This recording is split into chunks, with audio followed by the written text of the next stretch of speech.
I'm Adam Rossen from the Rossen law firm. We're criminal and white-collar defense attorneys in the state of Florida.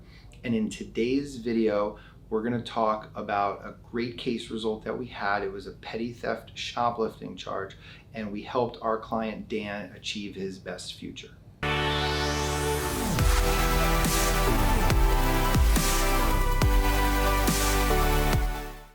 Let's talk about Dan's case.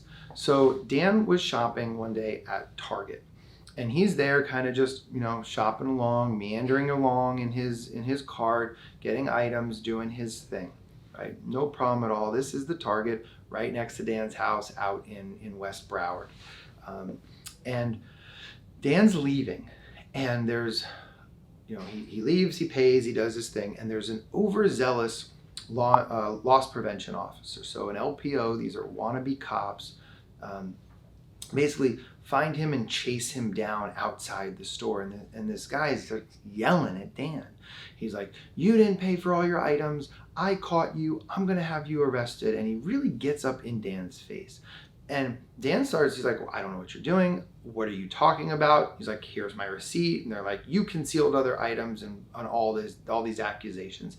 And no, Dan didn't. What happened was Dan actually forgot that there were certain items, and he paid for maybe 95% of the things, but he made an honest mistake. And this overzealous loss prevention officer was profiling him and following him around the store and watching him. And what they do is they're in plain clothes most of the time, and they'll do either floor surveillance or video surveillance. And so whenever you go to Target, Walmart, Publix, all of these major stores, they have their loss prevention. And what the loss prevention's doing, they're doing floor surveillance where they're there pretending to shop. And what they'll do is they'll profile somebody and they'll just follow them around the store while they're pretending to shop through no evidence of their own whatsoever. And that's what happened in this case. But outside the Target, this loss prevention officer started yelling and screaming at our client, Dan. So Dan was intimidated and felt threatened. So he took his shopping cart, he basically threw it or rolled it at the guy, hit the loss prevention officer, grabbed his stuff and ran into his car because he felt threatened, and he drove home. The only mistake that he made was not calling the police. Is what he should have done, is called the police and said he was being threatened. But he went home, okay? He didn't really want to make a big deal about it. He just went home. Well, guess what happened, right? Later that day, the police show up at his house and arrest him for petty theft, for shoplifting, and for battery, because they said that by him throwing the shopping cart into the loss prevention officer, that was an additional crime of battery. So he gets arrested, mugshot, taken to jail. His wife bonds him out. His wife finds us, and then him and his wife come in, they meet with me, and they hire the firm to represent them. So we're listening to this story, and I'm sitting there and I'm initially going, wow, this is crazy. Never heard something like this before. So we're getting the discovery, and we're litigating the case because there's actually a diversion program that he would have been eligible for, but the state attorney's office would not let him in because of the battery and what they said were the facts and circumstances of the case. So fine, if you want to litigate, we'll litigate. So one of the things that I did is I went to Target myself. We have the best private investigators that we use, but I wanted to see this area myself. So I went there first before we hired our private investigator. And as I went there, we saw it's Target, right? So we saw about 150 cameras.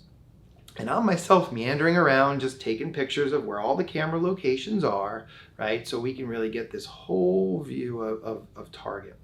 Because in the discovery, we only got, in this case, we didn't get any videos from them. No videos at all, which was odd. Usually we'll get 1 or 2 videos that will show our client just passing all points of sale when leaving. And in this case, they didn't give us any. So that's already a big mistake. We're wondering, why didn't they give us any videos? Why didn't the police officer get them? Why didn't loss prevention download them and give them to police, right? Something smelled a little fishy on that end. And we know because we deal with these cases all the time. So as I'm there at Target, right? I'm going out into the garden section, I'm going out into the entrance and the exit of the main store, and I'm looking, and there are cameras outside as well. There's not 150, but there were between 5 and 10 that clearly would have shown this altercation, that clearly would have shown this loss prevention officer bullying and verbally abusing and intimidating my client. And where were these? Nowhere to be found. So in Florida, we were able to get a jury instruction when there's lost or destructed evidence, especially if if it would help our client and help our client, in their case and in their defense. So what we did on this is we argued to the judge that we were going to trial, and we wanted a special jury instruction to say that the jury could infer that the video that went missing, right, would have provided exculpatory evidence, which means evidence of our client's innocence.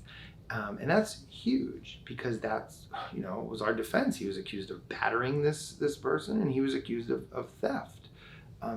So once the judge granted our request for that jury instruction, the prosecutors folded their case. They knew we were all but guaranteed to win at trial, because it's the prosecutor's burden to prove our client's guilty beyond and to the exclusion of every reasonable doubt. And when they can't meet that because of lost evidence, destructed evidence, evidence that just is so easy to obtain and they deliberately chose not to, it really helps us. It really helps our case, because we technically don't have any burden or any responsibility to put forth evidence.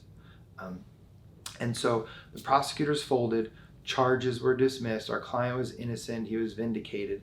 Of course, the problem was he was arrested, mugshot, spent the night in jail, had to pay good money to hire us, and we had to fight for him, right? Never should have been in this situation in the first place.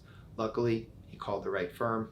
We took care of it. He was very happy. We helped him achieve his best future, because any kind of theft charge, whether a complex fraud, whether a federal, PPP loan or EIDL fraud or conspiracy charge, versus even a shoplifting charge, a petty theft shoplifting charge.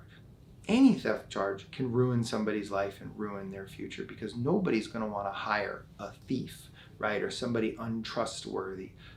Nobody at all. So these are kind of, the type of crimes that I call career killers. So I was very happy that we were able to help, our client Dan achieve his best future. And that's what we're all about here. So if you like this video and like some others, follow our channel, subscribe, like, comment to this video. We love giving out, great free content to everybody. And, we help good people when bad things happen so they can achieve their best future. You can always give us a call, 754-206-6200.